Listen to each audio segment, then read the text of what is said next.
افسوس کی بات ہے کہ کئی لوگ اسلام کو سمجھے بنا یہ کہہ دیتے ہیں کہ اسلام عورتوں کو ان کا حق نہیں دیتا، لیکن اگر ہم قرآن اور سنہ کو دیکھیں تو ہمیں پتہ چلتا ہے کہ اسلام نے عورت کو وہ عزت دی ہے جو دنیا کے کئی نظاموں نے صدیوں تک نہیں دی۔ تو آئیے جانتے ہیں کہ اسلام ہمیں عورتوں کے ساتھ کیسا برتاؤ کرنا سکھاتا ہے۔ اسلام میں عورت کی عزت کرنا صرف ایک اچھی عادت نہیں بلکہ ایک عبادت ہے۔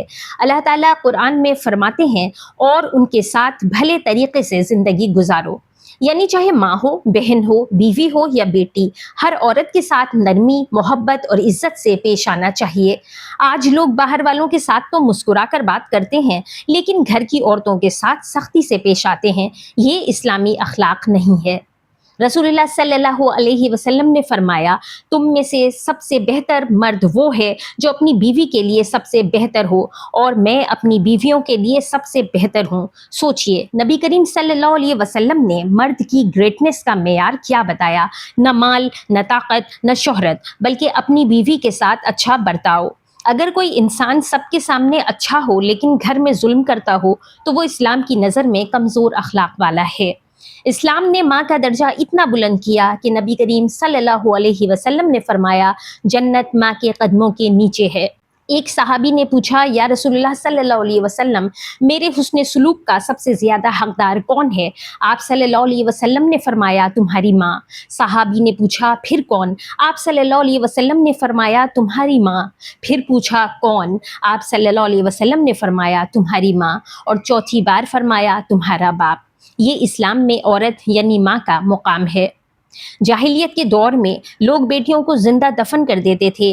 نبی کریم صلی اللہ علیہ وسلم نے فرمایا، جس نے 2 بیٹیوں کی پرورش اچھی طرح کی وہ قیامت کے دن میرے ساتھ اس طرح ہوگا، اور آپ صلی اللہ علیہ وسلم نے اپنی 2 انگلیاں ملا کر دکھائیں، یعنی بیٹیوں کی تربیت اور پرورش جنت کا ذریعہ بن سکتی ہے۔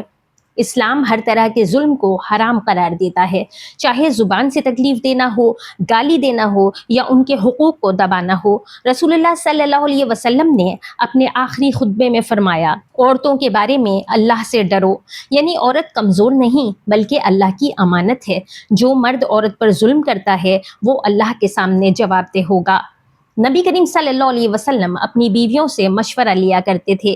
صلح حدیبیہ کے موقع پر جب صحابہ پریشان تھے تو ام سلمہ رضی اللہ عنہا نے ایک مشورہ دیا اور نبی کریم صلی اللہ علیہ وسلم نے اس پر عمل کیا۔ یہ ہمیں سکھاتا ہے کہ عورتوں کی بات کو اہمیت دینی چاہیے، ان کی فیلنگز اور اوپینینز کو اگنور کرنا اسلامی طریقہ نہیں ہے۔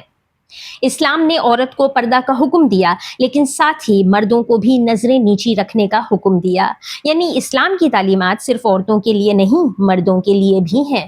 مقصد عورت کی توہین نہیں بلکہ اس کی عزت اور حفاظت ہے۔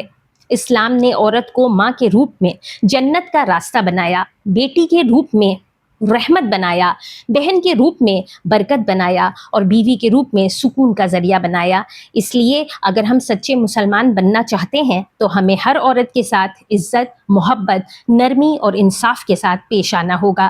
یاد رکھیے، جو عورتوں کے ساتھ اچھا سلوک کرتا ہے وہی حقیقت میں نبی کریم صلی اللہ علیہ وسلم کی سنت پر عمل کرتا ہے۔